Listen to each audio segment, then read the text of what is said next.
My dreams are nightmares. How can I sleep? You got the gun against me. What's going on, everybody? King of Dragons 5000 here, coming at you with another figure review. Today we'll be having a look at the Star Wars Black Series Gamestop exclusive Gaming Greats Cal Kestis. And so here we have the Gaming Greats Cal Kestis posing out of the packaging. Before we take a look at the figure, let's actually run through his accessories really fast.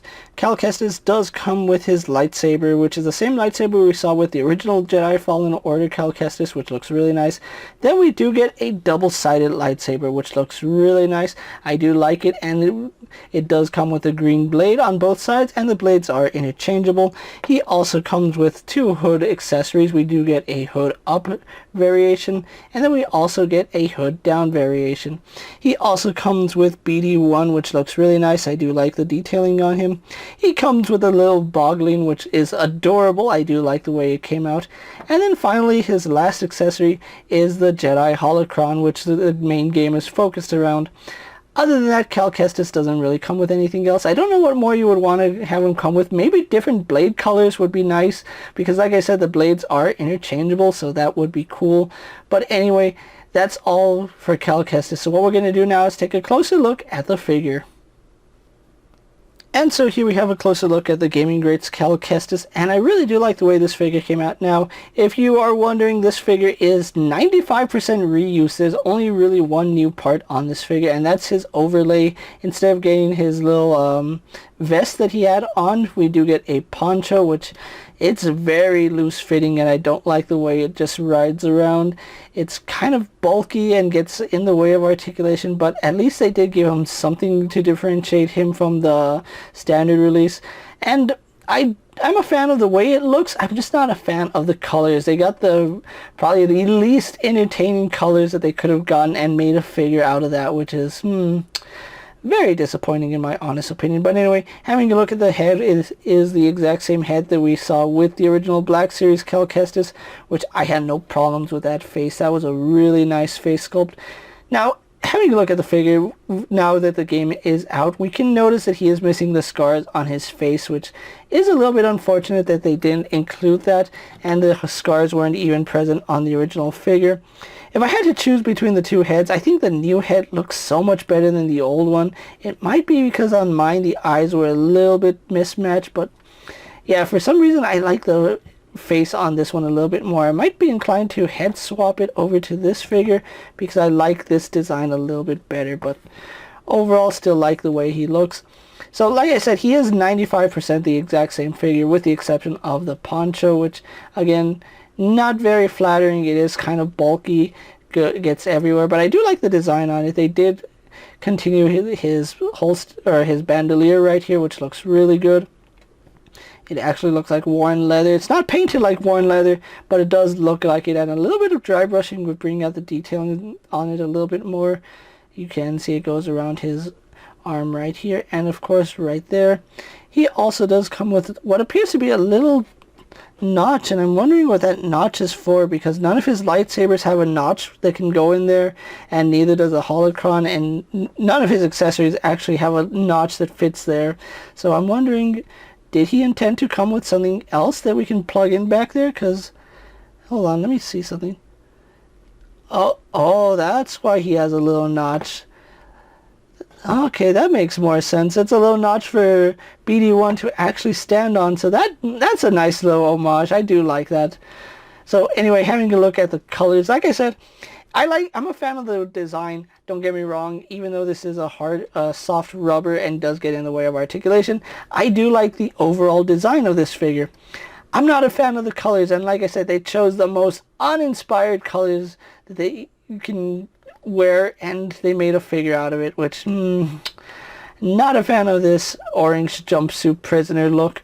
I would have liked to see maybe like a gray or black, just something different than the orange, because I don't know, something about the orange just doesn't look right to me, and the fact that there is no detailing on him, like no additional wash that we saw on the original figure, it does leave a lot to be desired, because it has a lot of nice detail, don't get me wrong, but The fact that it's just cast in orange plastic does make it a little bit lackluster in my opinion. His boots still have the same detail with the buckles painted nicely. The two-tone in the boots looks really good, and we have some more buckles right down here.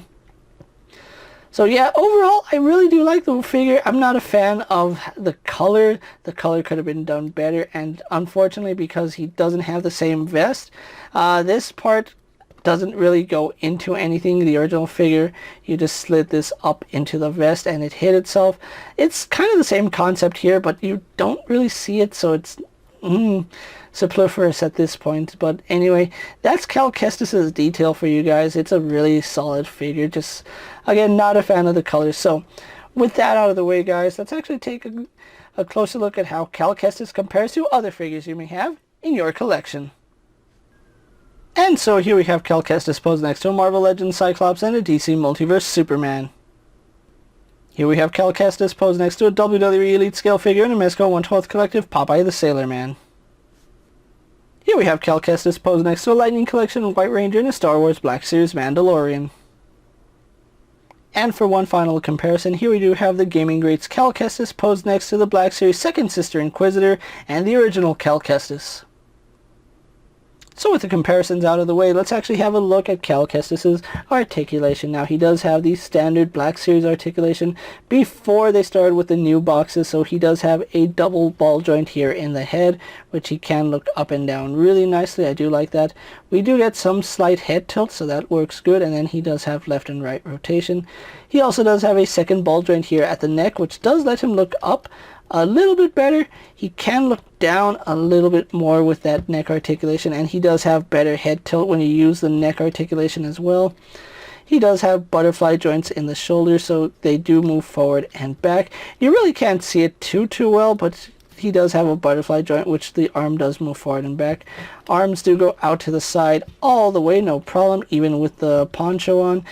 Now, he would do a full 360, but the poncho does limit articulation, and you can see right here he just has a standard swivel. And again, that poncho gets in the way so much when it comes to arm articulation. He doesn't have a bicep swivel, but he does have a swivel here at the elbow, as well as a single bend, which gives us a little better than 90 degrees on his left arm. Or on his right arm, we do get about a little bit better. We do have a swivel and an upwards hinge right here on his right arm. And then on his left arm, we do have a swivel and in and out hinge. So there is that. He does have a ball joint here at the torso. As you can see, does lean back, leans forward, side to side really nicely, as well as rotates. Then I believe he should have... No, he doesn't have a second ball joint. It's just a solid piece of plastic from his waist to his pelvis right there, which is a little bit unfortunate. But his legs do kick forward all the way, no problem. Kick back, out to the side. Really nice sideward kick that looks really good. He does have rotation at the thigh. Double bend here at the knee. Goes up pretty high. He can kick his own butt, so that's pretty cool. No boot swivel, but he does have a hinge in the ankle, which goes back, forward, and then forward facing pin for rock your ankle. So overall, really like the articulation here on Cal Kestis. So with that out of the way, guys, let's actually get him posed for my final thoughts, and then we'll wrap up this review. And so here we do have the Gaming Greats Cal Kestis posed for my final thoughts. And overall, I really do like this figure. It came out really nicely. Now, like I said, I'm a fan of this design. It looks really good, but I'm not a fan of the color scheme. Now, BD1 does have a really nice color scheme. I think the magenta looks good on him. But Cal Kestis in bright orange, he looks like he escaped from space prison and is on the run. And that's probably what's throwing me off about this figure, is that as nice as the original Cal Kestis was, this is pretty much the exact same figure with a bigger overlay. And like I said, it's a really solid figure, but the colors just seem to throw me off a little bit. I'm not saying it's a bad figure. I'm just saying that the choice in colors that Hasbro went with this figure Could have been much better. He has so many other colors that you can choose from in game that this just doesn't look good. And it might just be me. I know there's some people that might like this color scheme, but me, honestly, I'm not a fan of Prison Suit Orange, and that's pretty much what we got here. That's not taking anything away from the figure. I do like the way he came out, and the accessories he comes with are perfect. I do like the fact that we finally get a double-sided lightsaber for Kestis. And one thing I really do like is the interchangeable blades. If you want to have him with one side green, one side blue, you can do that. Or even if you want his original lightsaber to be green, you get that ability with this figure, and that's one thing I do like, is the customization with this figure. If they had only given us some more parts that you can swap out and give him a new look, I think that would be the perfect Kestis figure. But as it stands, this is still a really solid figure. And if you are looking for Kestis, he is available on the Gamestop website or at your local GameStop. If you're looking for this figure, at the time I'm making this video, he is on sale for $23, which is, I believe, $6 cheaper than what he cost originally. So if you want to get him right now would be the time, seeing as how he is on sale. Definitely add him to your collection if you're a fan of Jedi Fallen Order or you missed the initial release of Kestis. You won't be disappointed with this figure. With that being said, guys, I'm KingofDragons 5000. Don't forget to like this video, leave a comment, subscribe to my channel. Go check out all my other action figure reviews as well as all my other Star Wars videos. Hopefully you find them informative. As always, if there's a figure you would like to see me review, let me know down in the comments, and if it fits in my collection, I'll gladly have a look at it. While you're at it, check out my Instagram account for new and exciting action figure photos, and as always, ring that bell to be notified every time I upload a video. Until next time, guys, I'll see you later. Take care, everyone.